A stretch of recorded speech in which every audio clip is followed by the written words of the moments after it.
Have you ever wondered why we die, or why we can no longer speak with animals?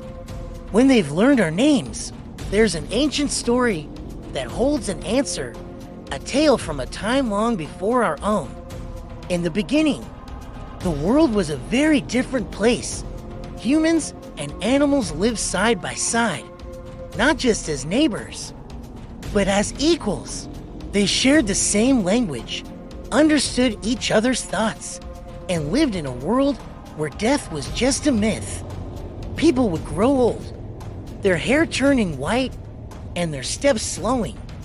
But then, like a tree in spring, they would become young again. Life was an endless, repeating cycle. But even in this perfect world, a seed of discontent began to sprout among the humans. They looked at the animals, who lived freely, without the burdens of building, planning, and worrying. Whispers turned into complaints, and soon the air was filled with questions. Why do we have to toil and struggle while the animals roam without a care? Why are we, with our clever hands and complex thoughts, considered equal to them? This feeling of injustice grew until they decided they had to do something about it. They needed an answer from the one who made all things, the Great Spirit, to carry their message. They chose two messengers.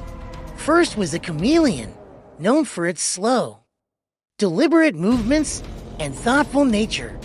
The second was a dog, loyal, quick, and eager to please. The two traveled to the realm of the Great Spirit to deliver the humans' questions. The Great Spirit listened patiently, a deep understanding in its eyes. After a long silence, it gave them their messages for humanity. It turned to the chameleon first. "Go, chameleon," the Great Spirit said. "Tell the people that life will be as it has always been, a circle without an end. Tell them not to worry." Then, the Great Spirit looked at the dog. "And you, dog," it commanded, "your message is a warning. Tell them that fear and haste can bring an end to everything they know. It can bring death." The Great Spirit then instructed the chameleon to leave first, wanting its message of eternal life to reach the people before the warning. The chameleon, true to its nature, began its journey slowly, carefully placing one foot after another, its mind calm and focused on the important words it carried.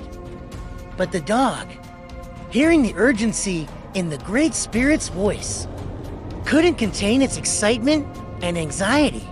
It believed its message was more important, more urgent, driven by a mix of loyalty and impatience.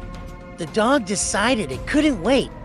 It sprinted past the slow-moving chameleon, kicking up dust as it raced back to the human village.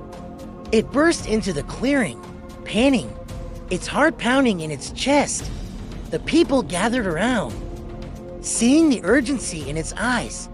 "Listen," the dog barked, its voice filled with panic. "I have a message from the Great Spirit. Death is coming. Death is real." A cold wave of fear washed over the crowd. The concept, once a foreign idea, now felt terrifyingly real. Panic spread like a wildfire. They had never known fear before, but now it gripped their hearts. Just as the chaos reached its peak, the chameleon finally arrived. It walked into the village, its calm presence a stark contrast to the hysteria. It raised its voice to be heard over the panic cries. "Do not be afraid," it called out. "The Great Spirit told me to tell you that life is endless. There is no death." But it was too late. The humans, now consumed by the terror the dog had delivered, shook their heads. "We have already heard the message," they cried. The dog came first. "We believe death is real." Their fear had deafened them to the message of hope. In that moment, The voice of the Great Spirit echoed from the heavens, filled with sorrow.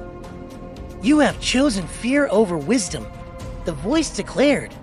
"You believed the message of haste and panic instead of waiting for the message of peace. Because you have chosen to believe in death, death will now be a part of your world. From this day forward, humans will be born, they will live, and then they will die." A great sadness fell over the world. The humans looked at the animals, remembering their former bond. But a new chasm had opened between them. The Great Spirit then turned its attention to the creatures who had once been their companions. "And you," it said to all the animals, "because your messenger brought a curse upon the humans with its haste, your voices will be taken away. You will no longer share their language." And so it was. From that day on, humans faced their own mortality, their lives a finite journey from birth to death. And the animals, their voices silenced, could no longer speak the language of people.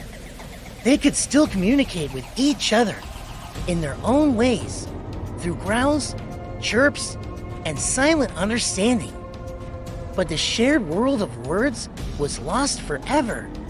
And that, the story says, is how death came into the world and why the animals now only speak to us through the quiet language of their presence. Thanks for watching. And if you enjoyed this story, don't forget to like and subscribe for more tales from around the world.